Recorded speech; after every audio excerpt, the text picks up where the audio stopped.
Chapter 22. Harry appeared with a pop just off the path leading to Hogwarts. He began the slow trudge up to the castle, all the while reminding himself the man he was meeting was not the headmaster he knew. Harry saw light coming from Hagrid's cabin, and thought back to his many happy memories of time spent in a world similar to this one. The whomping willow was swaying in the night breeze. Harry looked around him and saw no one in sight. He picked up a rock off the path and threw it straight towards the dangerous tree. The willow eagerly swatted the rock right back to Harry. Recognizing the tree seemed in a playful mood, Harry picked up half a dozen more rocks with his invisible magical appendages and proceeded to throw them all towards the tree. He easily kept up with the magical old willow, catching all the rocks and throwing them right back as if the two of them were playing several simultaneous games of catch. "Lord Black?" Albus cautiously asked as he walked up behind Harry. Harry's arms caught all of the rocks headed his way and held onto them this time as he turned and greeted Headmaster. The whomping willow let out a whistling sigh and appeared to deflate upon the realization that its fun had come to an end. Albus smiled at Harry. "I can honestly say I've never seen the whomping willow used quite like that." Harry launched a rock one last time towards the tree, admitting, "First time for me too." The tree was fully capable of nursing a grudge, and swung a thick branch right at the final rock, sending it flying up to the castle. There was a loud crack when the stone smacked against the window of the headmaster's office and bounced helplessly off the magically reinforced glass. Albus looked at the tree and his office's tower. "I think she's upset. I interrupted you." "She?" Harry asked. "The whomping willow is female. Does she seem like a he to you?" Harry shook his head. "No, I suppose not. I did not expect to see you so soon," Albus admitted, inspecting Harry. "Am I only to be graced by one Lord Black this evening?" "Just me," Harry answered, and turned towards the castle. "Have you got time for a conversation? For one as enlightening as this one promises to be?" Albus waved Harry forward and began walking in step with him. "I will happily clear my schedule. You're enjoying this entirely too much," Harry admitted with a smile as he walked next to Albus. "Shall I invite certain guests to join us?" Albus inquired. "Perhaps some others for whom—" "No," Harry interrupted. "In fact, I was thinking we might both benefit from a charm of brotherhood." Albus showed only slight surprise at the suggestion. The most common charm of brotherhood entwined two people to the point that they would know when their brother was lying to them, telling them the truth, or hiding something. It additionally would protect one brother's secrets based on the will of that brother. So if Albus' desire to tell someone a secret of Harry's was not stronger than Harry's desire for Albus not to tell, then Albus would be unable to. "Do you really think that's necessary?" "Necessary? No," Harry replied, "but I'm here offering to be as honest with you as you are with me. I'm also going to ask that you not tell any of your alternate sounding boards." Harry gave Albus an accusing look. "Any of your theories about me or Sirius." Albus had the decency to look bashful before replying. "Do you really think that's fair?" "Extremely fair," Harry eagerly answered. "Harry," Albus chided. Harry retorted as they arrived at the headmaster's office. "It's fair because I'm limiting your freedom to discuss it with others, and in turn, willingly discussing it with you myself. It's a charm of brotherhood. It's built for fairness." Albus circled around to sit behind his desk. "I meant fair to others. People like the Potters for what they don't know, or the Lupins for what they do." Harry plopped down into a comfortable chair. He knew Albus wanted him as an ally, and couldn't resist the thirst for knowledge. "This charm and this conversation is for you and me, not them." Albus sat there silently for a minute before nodding. "I can accept that. Tea?" He swished his wand and conjured a complete steaming set. "Tea second," Harry said, casting a spell over his right hand, making it glow. He stuck it out towards Albus. "Charm first." Albus set down the teapot and cast the same charm of brotherhood over his hand. "Very well." He shook Harry's hand, sealing the spell as both their hands faded to normal. "How do you take it?" "One sugar, please," Harry replied, and accepted the cup of tea. Albus took a sip from his cup and sat back. He set the cup down and smiled happily. Harry saw how pleased Albus looked and resisted the urge to groan. "You know you're smiling more than Sirius does when his one-night stand leaves in the morning." Albus just grinned and sought confirmation. "Your godfather, Sirius?" Harry set his cup onto Albus' desk. You're just dying to jump right into things, aren't you? I make no secret of my desire for understanding. A rather annoying old man once told me that truth is a beautiful and terrible thing, Harry quipped, and that it should be treated with great caution. Who said that? You did, Harry succinctly replied. Well, not exactly you. Albus nodded, having suspected as much. You have me at a disadvantage? Albus frowned, but saw little point in quibbling over words. Just ask what you want to, Albus, Harry helplessly admitted. What have I done to give you such a low opinion of me? Albus questioned, he added with a smile. Or not exactly me. Harry bit the inside of his cheek. Can we start with something simpler? Very well, Albus agreed. How about this one? Tell me, Harry Potter, why are you so opposed to your family, to your parents, knowing just who you are? Harry winced. Because I don't know them, and there's already enough drama in my life.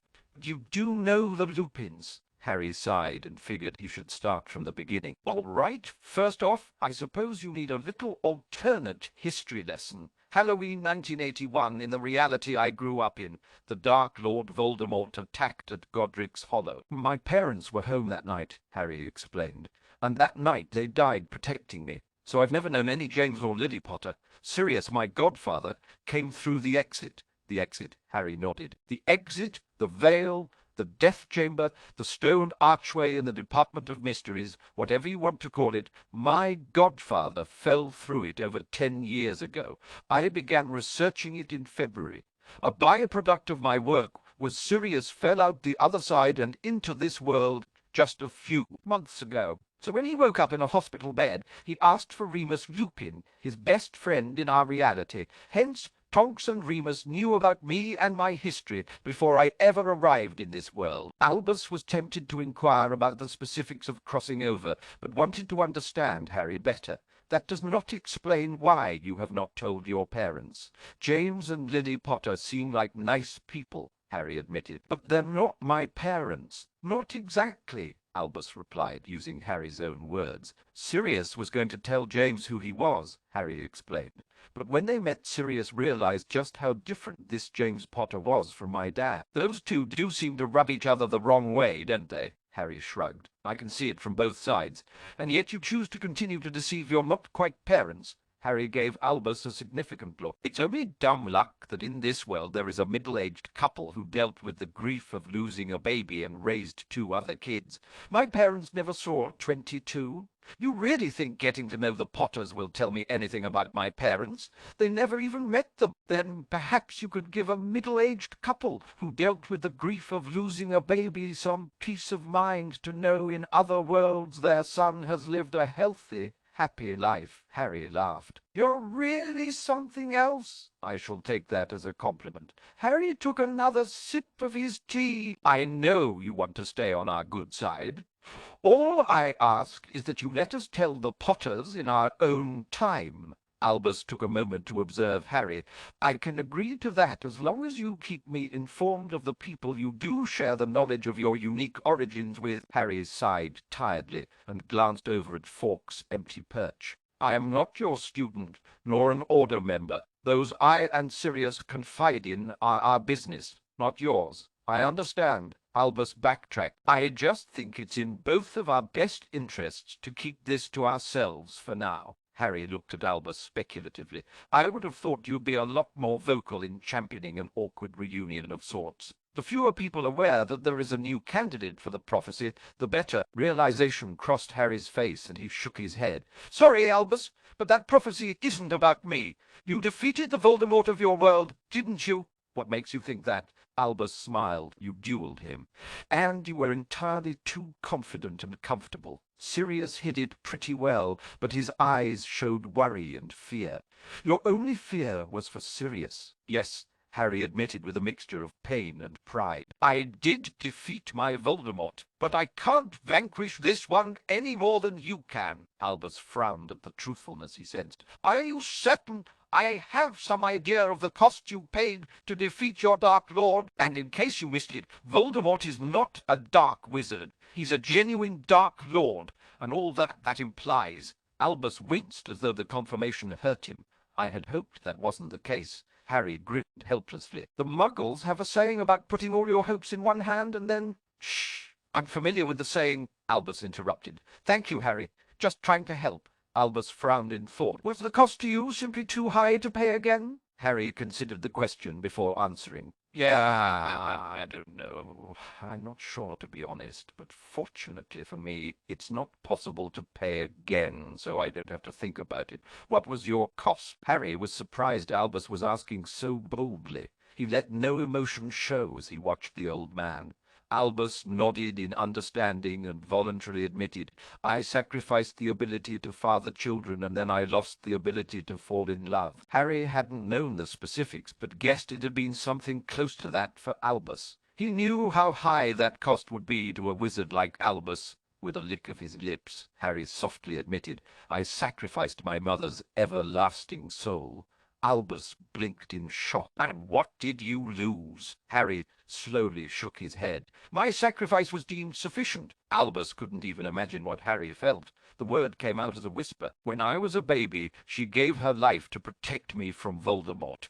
It meant his next killing curse marked my noggin and bounced back into his face. It also left me with a protection from him. Harry frowned, adding, until he overcame that too. Albus nodded in comprehension. And since you carried her protection, I was able to offer a soul other than my own. Harry finished for him. He sighed tiredly. The worst part is that whenever I'm near the Lily Potter around here, the old magic wakes up and pulls on her soul. I'm like a harmless but annoying personal dementor to her. She mentioned feeling a draw to you. Albus agreed. I assumed it was a mother's intuition, not a soul-sucking vortex. Don't just think like a wizard. Any muggle will tell you it's always a soul-sucking vortex. Albus saw the forced smile as Harry tried to joke about his sacrifice. He could tell this was not a burden Harry had dealt with as much as one the young man had simply ignored. He immediately concluded that Lily Potter would be a tremendous help to Harry. Stop scheming, Harry grumbled. I feel you plotting against me. Sorry, Albus reflexively replied, well aware Harry would sense he wasn't sorry in the slightest. I don't suppose you have a second mother's sacrificial protection and the willingness to barter their soul. Just the one. But I do have a rather pesky ghost haunting me. Albus hadn't expected such a serious response. Do you think he— Nope, Harry snapped. I tried her first. Didn't work. She's kind of sensitive about it now. I would imagine so. Unfortunately, it furthered her delusion that we're destined to be together forever. I know a tribal chief skilled in matters of necromancy and souls, Albus offered. Believe me, I've thought it about often, Harry assured him. But she usually behaves, and she was a good friend long before she became an ex. You're haunted by an ex-girlfriend? Albus clarified, smothering his own amusement. Say the word. I can send a letter to my friend. Nah. Harry shook his head, thinking how he actually needed Ginny's ghostly expertise. She's a nuisance, but it's nice to have someone else who remembers our old world. Albus grinned as he felt the charm of Brotherhood's nudge, indicating that Harry was hiding something. Old world? Does that mean you are here to stay? Yeah, that's the plan. The exit to our old world was destroyed after I got pulled in. Wouldn't know how to get back even if it was still intact. Not expecting any visitors. And no travelers beyond yourself and Sirius. The one I studied was used for executions a century ago, but it had been misaligned. When I had corrected it, Sirius was the only one spit out in this world, from what I'm told. Albus nodded. I believe it was 1903 when the Dementor's kiss replaced execution as the highest form of punishment in our courts. Sounds about right. Albus took another sip of his tea, thinking over all he'd learned so far. Do you think perhaps it is your hope that the prophecy doesn't refer to you that's influencing your interpretation? I'm not some wayward child, Albus, Harry retorted as he sat up a bit prouder. I didn't just get a lucky shot in a duel. It was several years after your death that I finally defeated the bastard, and I don't appreciate feeling like a pawn in the game you're playing. Albus raised his hands in deference. I am sorry if my conversation feels like manipulation to you. But it sounds like my counterpart may have wronged you, and that is coloring your perceptions. To use your metaphor, I am not the chess master, but just another piece in the same game you are. I want no part of that game. I wish it were that simple, Albus admitted. And while you may not be the king I had hoped, you are still a knight, the same as me. Maybe you've not moved from your spot, and maybe you won't have to, but I assure you, you are most definitely on the board. Harry frowned. I think you've driven the metaphor into the ground. I thought I might have, Albus admitted, reaching for the candy dish on his desk. He pondered whether he even wanted to know.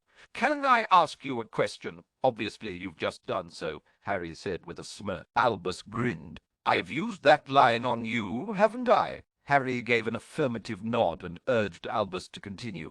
Would it be beneficial for me to inquire about the details of my counterpart's demise? Harry saw Albus was leaving the decision up to him. It is not a situation that will repeat itself here, but it might help you to understand our relationship a bit better.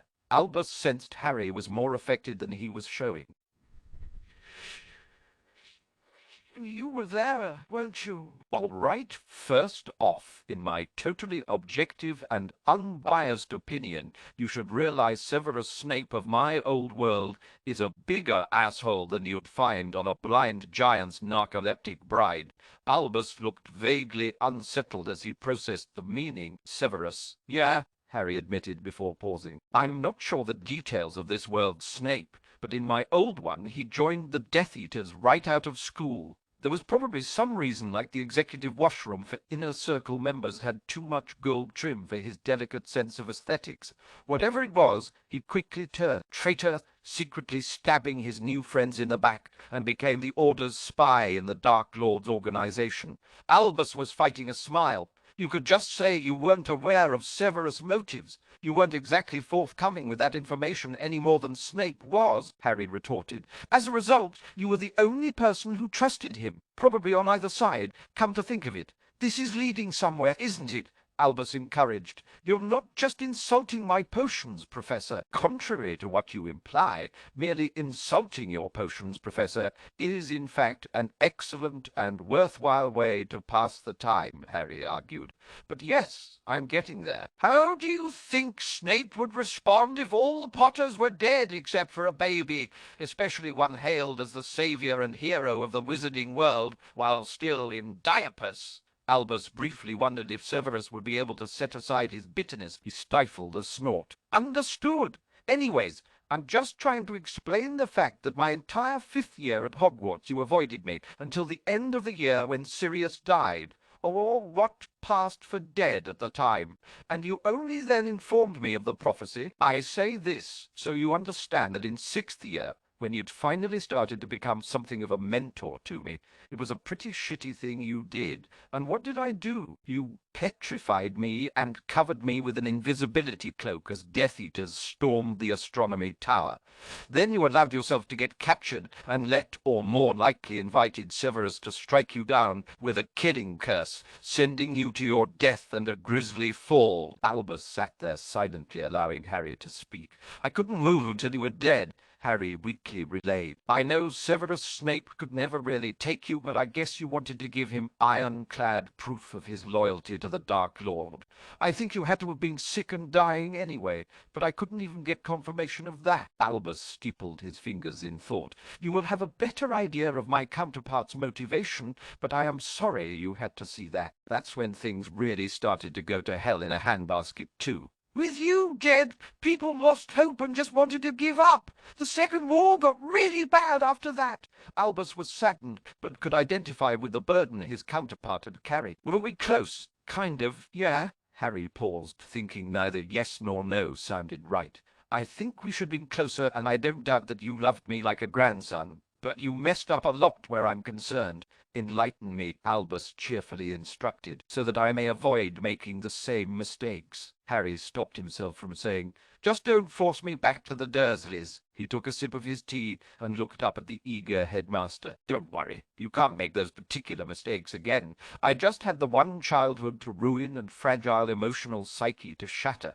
And besides, we've talked about my old world plenty. For all intents and purposes, that world was a long waking dream for me. Let's talk about this one. The experiences of our pasts define who we are today," Albus intoned.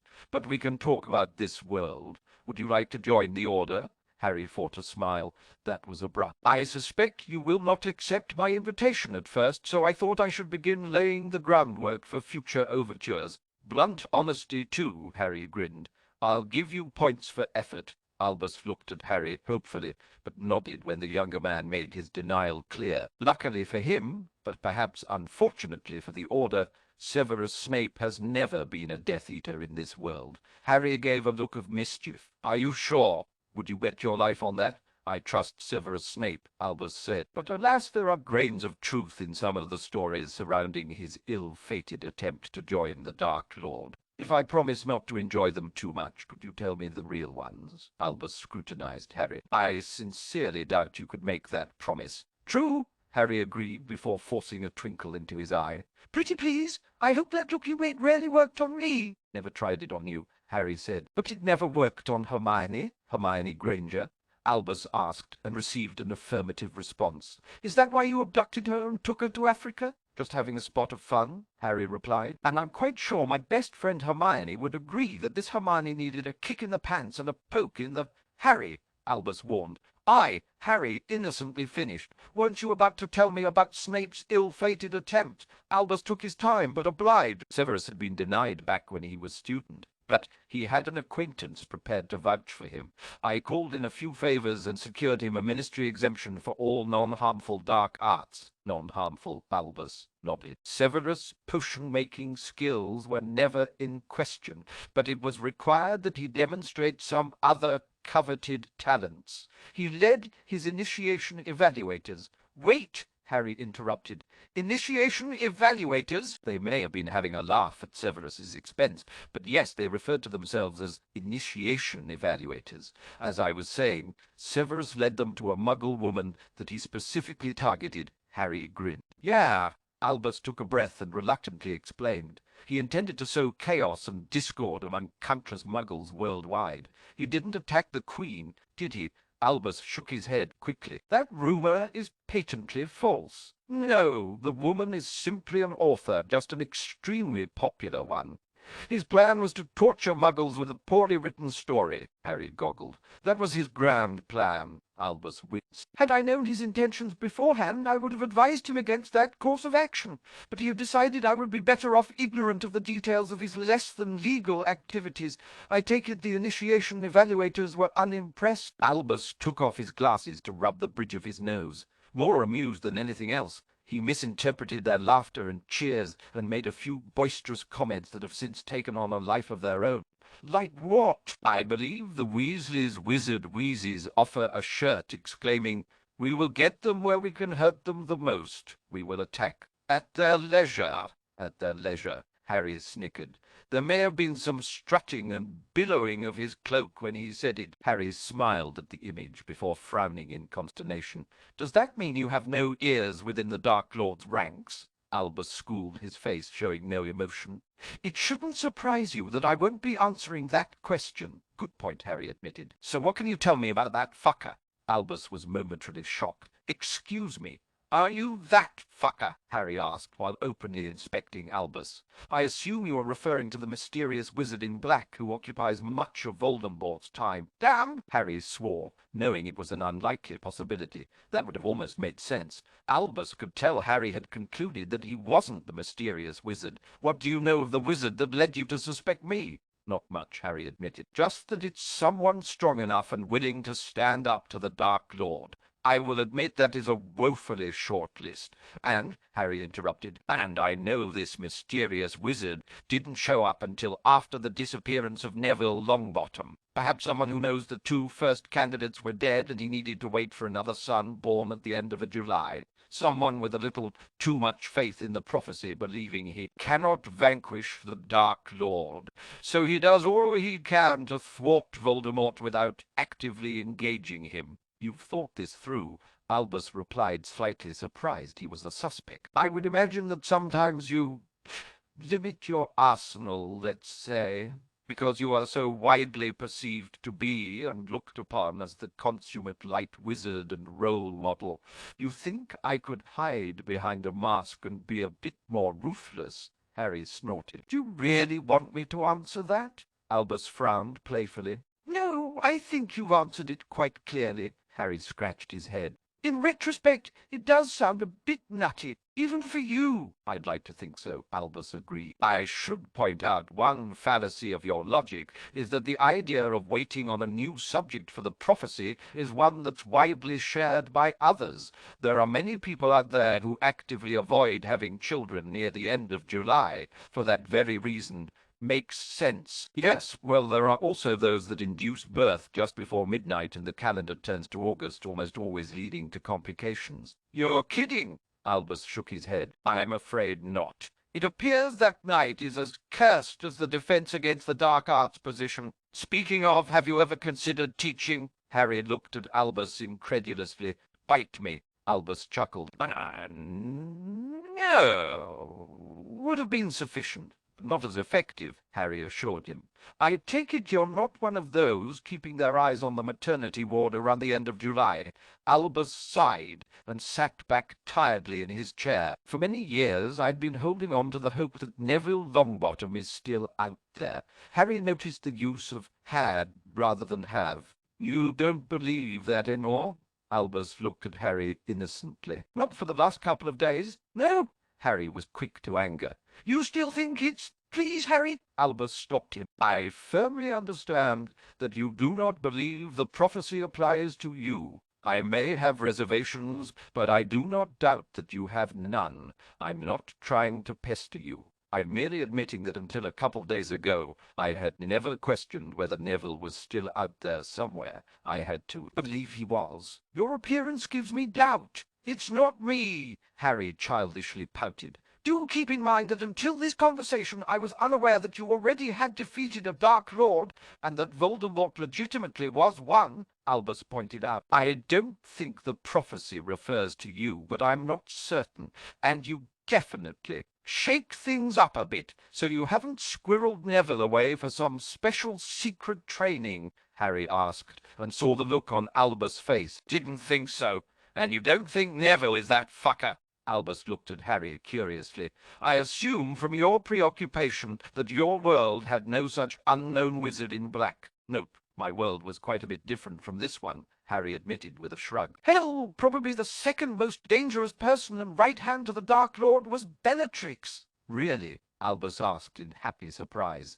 I always knew Miss Black was quite powerful, but sure, I mean, that, and she's hot. I hardly think being attractive should matter in this. Maybe not, Harry playfully admitted, but it helps when we loan her out for sex to our guests. Harry, Albus reprimanded. Why do you think Jimmy likes coming over so much? Albus lightly reminded with the charm. I can tell when you're lying. Right, Harry agreed. And Bellatrix is carrying Remus's illegitimate baby. Albus furrowed his brow in uncertainty. At least I thought I could. Harry's eyes were twinkling merrily. Do you think perhaps I could speak to Miss Black? Albus saw Harry's look and added, I'm willing to swear an oath to protect her from incriminating herself. I'm not going to force her or even encourage her, Harry replied. But I'll ask for you. It's up to her. Thank you, Albus said with an approving nod. Harry saw Albus was already thinking about what to ask Bellatrix and changed the subject. How'd he die? Albus looked up. Who? Neville. That, Albus answered in irritation. I do not know. Harry nodded, urging Albus to elaborate. The Longbottoms were protected by a Fidelius charm that was not broken, Albus explained. I myself put up several other monitoring wards and security measures. Anything interesting? Harry asked. He explained. Wards are something of a hobby of mine. Albus inclined his head. Are you familiar with the Greek wizard, Stavros? Harry let out a low whistle. Those are some nice wards, inside or outside the Fidelius. Outside, Albus replied. I didn't know they could be placed inside. Harry nodded. You'll need 2 separate sets of stones, and the inside ones have to be placed first. Then put up the Fidelius on the outer set, and bring in a second caster, unaware of the Fidelius secret. You have to cast them blind because of the Fidelius, but they come out a lot stronger, bound within the secret. Interesting, Albus commented, imagining how difficult casting Stavros wards blindly would be. I can tell you, according to my monitors, Neville never left the property. And, after many inspections, I also can tell that he no longer lives within the wards. Yeah, Harry nodded. That points to dead. The most damning evidence was his mother's intuition. Harry blinked, having not even considered Neville's parents. Alice thinks he's dead, Albus nodded. I wonder if perhaps she felt a bond with her son disappear. She was certain he was dead, and took her own life a month after Neville's disappearance. Harry was immediately reminded of the story he'd given Lily Potter, and frowned. That sucks. Quite. Harry doubted the Neville he knew could even imagine leaving his parents with so much grief. Frank, Albus smiled. Were the Longbottoms friends of yours in your world? No, Harry replied. Bellatrix crucioed their brains out when Neville was a baby, but Neville was a friend of mine, Tully replied. Albus frowned uncertainly. Sometimes I think you're just messing with me. Who? Harry meekly said before abandoning the charade. I could never pull off innocent, even in the rare times I was innocent. Funny, Albus deadpanned. The charm seems to think you're lying. All right, Harry softly conceded. Maybe I can pull off innocent. Neville, Albus paused. His situation gave him few social opportunities, but he had a love of learning and books that reminded me of myself. Nerd. Ha! The Longbottoms had a pond in their backyard covered by the Fidelius, and Neville could almost always be found under the shade of a tree reading. He barely ever left the home and wards, but he still carried a Martin Miggs backpack with him everywhere he went. He got tired of having to choose which of his favorite books could fit, so he got a hold of his mother's wand and managed to charm his backpack larger on the inside. Albus smiled sadly. I was so impressed that I offered to charm it featherweight for him. Harry gave Albus a moment as he saw the old man was lost in memories. So how did the prophecy get out? Albus muffled a displeased grumble. I was always opposed to it getting out to anyone. Rumors had been spreading, and then the papers started reporting unsubstantiated prophecies. Frank explicitly ignored my strongly worded advice and leaked the real prophecy's content and details. Doggy got off his leash, Harry suggested. He gulped at the look on Albus' face and apologized immediately. Sorry? Continue. Frank and I rarely saw eye to eye on what was in Neville's best interests. Harry was tempted to ask if Albus wanted Neville abused and unloved, but held his tongue. Like what? There should never be a fine line between raising a son and raising a soldier, Albus answered, and Frank felt Hogwarts would slow Neville down. That's like a kick in the balls to you, isn't it? Albus smiled. I think the majority of the lessons at Hogwarts are not learned in the classrooms. Here is where children become young adults, learn to make friends, learn to care, learn to heal, and learn magic. Special students can always be accommodated with advanced tutoring, but to view the Hogwarts experience as nothing more than training for... Down, boy, Harry interrupted. I'm with you, Hogwarts. Yay, Albus calmed. He reached for his candy dish and popped one in his mouth. Yay, indeed. So what's Frank up to these days? Albus pursed his lips on the sour candy in his mouth. I haven't seen him in 6 years. He's been trying to run away from his past. I visited him after he'd checked himself into a home for mental healing in Australia. The healer felt I would help Frank confront some of his issues. I don't think he's returned to England in over 20 years. Harry frowned and wondered if catatonic Frank might have been better off. So who do you think that fucker is? Straight answer, please. I haven't the foggiest, Albus happily replied. I spent many years trying to uncover more on the mysterious wizard in black. Surely you've got a guess, Harry pleaded. I have several guesses, none of which seem remotely probable. And no, I wouldn't care to share them. Albus grinned. Why not? Harry, I don't know who he is, but I have crossed his path on a couple of occasions, Albus explained. One time I unwittingly walked right into a trap of his and found myself bound and wandless. He let me go with only minor humiliation, leading me to believe he is not an enemy. And the mystery of his identity has kept Voldemort occupied and confused for decades now. You, Harry repeated doubtfully, don't know something and are willing to leave it be. Really? Yes, really. The wizard in black has managed to keep his identity from both myself and Voldemort. And as long as it remains secret, Voldemort will be hesitant and tentative. I have a very good idea of how much worse things could be. From what I hear, that fucker avoids confronting Voldemort. Not that he's scared or unable, but that he's just being annoying. Albus smiled widely. That sounds like vaguely familiar press for a couple of new lords I know. Harry realized he'd walked right into that one. Yeah, but we're pretty. Albus paused, contemplating whether to contend that point before moving on. I think it's possible that the wizard in black is doing all he can. What do you mean? He is remarkably well informed, Albus replied, and it is entirely possible that the magic of the Dark Mark prevents people from directly confronting Voldemort. You think he's a Death Eater? Harry asked in surprise while running through all the inner circle names he could remember. Albus shrugged. I have several guesses, some more plausible than others. Oh, yeah, Harry questioned. What's your craziest? I haven't exactly ranked them, Albus replied. But a number of questions remain about your counterpart's death. Harry recalled what Bellatrix had revealed.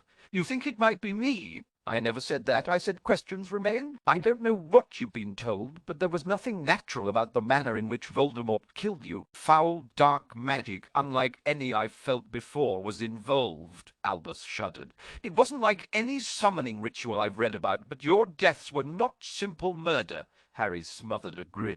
You think Voldemort might have summoned a demon, that fucker? You asked for the craziest, Albus replied. But I get the feeling you know more about that night than I. Harry looked at Albus before answering. I suppose, unless you're confronted with it, you assume Voldemort's claims of nearing immortality are nothing more than hollow boasting. Dumbledore blanched and whispered out, What? Harry winced and asked, Have you ever heard of a Horcrux? Albus pursed his lips and searched the recesses of his mind. I don't think I have. Harry sensed only truth from the charm and nodded. He almost wished he could take that word back, but figured he'd let the headmaster figure it out on his own. So that's your craziest. Albus considered pushing Harry on the subject, but realized Harry wanted him to discover something himself. He would ask Harry more questions when he had the right questions to ask. Well, I suppose now we should give serious consideration to the possibility of travelers from another world. Touch, Harry agreed. Albus took a moment to choose his words carefully. May I ask you something personal? Harry glanced at his watch. Yeah, sure, but don't waste your last question on something you know I won't answer. I'm going to get going after this. I was hoping to hear in your own words why you aren't more opposed to the Dark Lord Voldemort. Harry looked up. Truthfully, I guess it's really that he hasn't done anything to me. I'm like the out-of-towner who just moved to a new country. While I'm not in favor of my neighbor's death, I don't feel any attachment to them. And as different as the worlds are, I can't see the same darkness in similar eyes, nor do I receive the same kindness from the familiar faces. For me, it's simply like everyone as strangers wearing masks of my old friends. If I have to view them that way, then a wizard wearing a mask of the Dark Lord must be held to the same standard. So far, this Voldemort took his ass kicking and has left me alone. My old headmaster always told me it was the choices we make that define who we are. Albus grumbled good-naturedly. That sounds like my usual trite rubbish. I would probably try and argue that Sirius and I have already been through a war and deserve a break, but we're both adrenaline junkies who enjoy havoc too much for that excuse to hold water. You don't say. Albus dryly agreed. But the other main thing is that I absolutely adore the fact that my life in this world has been so relaxing and normal. I'm just another wizard here. It's beyond refreshing. Albus blinked in shock. He made sure the Brotherhood charm was still in effect. Well, on behalf of this world, we're happy to have you. Thank you. Now do you mind paying a little rent and vanquishing the Dark Lord? Albus, I'm willing to treat you normal. Harry felt the charm twitch. Liar. Albus was about to clarify when he sensed a warning. He held up a hand, stopping Harry from talking just as the current head boy burst into the headmaster's office. Harry glanced over at the out-of-breath youngest Potter. Jimmy! Jimmy was gobsmacked, staring at Harry and the headmaster in turn. He was panting from sprinting down here and pulled the magical parchment out of his pocket to make sure his eyes weren't playing tricks on him. Harry saw the headmaster looking genuinely surprised and did not recognize the marauder's map for what it was. Albus leaned forward and asked, "Mr. Potter, what is so important that you felt the need to burst into my office?" Jimmy looked at the map and back 3 more times, continuing to ignore the headmaster. He stared right at Harry, begging for an explanation. "You're Harry Potter." Harry flashed an irritated look at Albus and stood up. "I think that's about as crystal clear as a cue to leave can be." "No, wait," Jimmy pleaded. I mean, ha! Do not pass on this golden opportunity," Albus warned Harry, "and I hope to speak to you again soon, Harry." Harry glanced at his hand, and then the headmaster. "Feel like leaving the charm up?" "Delighted to," Albus agreed. Harry slung an arm over the confused and wary head boy's shoulder. "Tell me, Jimmy, have you ever played the Oblivion game?" Harry, Albus scolded. "Good point." Harry nodded firmly. "Let's get you away from these pesky, over-protective Hogwarts wards." Jimmy looked to the headmaster before turning to Harry and shrugging. "Okay, James," Albus warily inquired. "As head boy, I can leave the grounds," Jimmy claimed. "Besides, he's my brother. What's he gonna do?" "Yes, Albus," Harry parroted. "What am I going to do?" Albus slumped back in his chair in tired acceptance of the situation. "Good night, children," he pouted with emphasis on the last word. "Refresh my memory," Jimmy said, beginning the walk down the spiral staircase. "I think I've played the Oblivion game before, but I'm kind of fuzzy on the rules." Albus really hoped Jimmy was kidding.